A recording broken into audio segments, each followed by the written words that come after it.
Souvent, on me demande d'ailleurs la différence entre la bubble et la nope, et c'est ça, je trouve, c'est que la nope, elle a le côté un peu élégant, presque élancé de la perle, de la goutte de perle, euh, alors que la bubble, elle est un peu plus ronde. Voilà, c'est vraiment le popcorn, quoi. C'est rond versus quelque chose d'un peu plus élancé, d'un peu plus, je vais pas dire élégant, mais je trouve ça plus joli. Voilà, elle est plus, c'est quelque chose que je trouve plus de décoratif, alors que la bubble, elle est belle, et je dis pas le contraire, mais elle a tendance à être trop surélevée par rapport au reste. Elle est beaucoup plus surélevée que la nope. Donc déjà, rien qu'à ce niveau-là, il faut savoir les différences entre la nope, la bubble.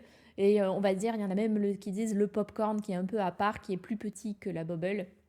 Donc quand je dis popcorn, c'est même un abus de langage parce que c'est la popcorn, c'est une bubble mise à part. C'est si on devait classifier ça en termes de grosseur, on aurait quelque chose comme popcorn, certainement nope parce que c'est un peu plus gros que le popcorn. Et au bout du bout, on aurait la bubble qui est vraiment le truc le plus gros et le plus massif, je trouve. Mais comme c'est massif, ça perd en élégance. Donc forcément, si on veut quelque chose qui soit un petit peu discret et pas qui prenne toute la place non plus, la bubble n'est pas adaptée. Donc par exemple, la bubble ne serait pas adaptée pour ma chère Vladimir parce que je veux quelque chose qui soit élégant et qui rentre bien dans tout le reste.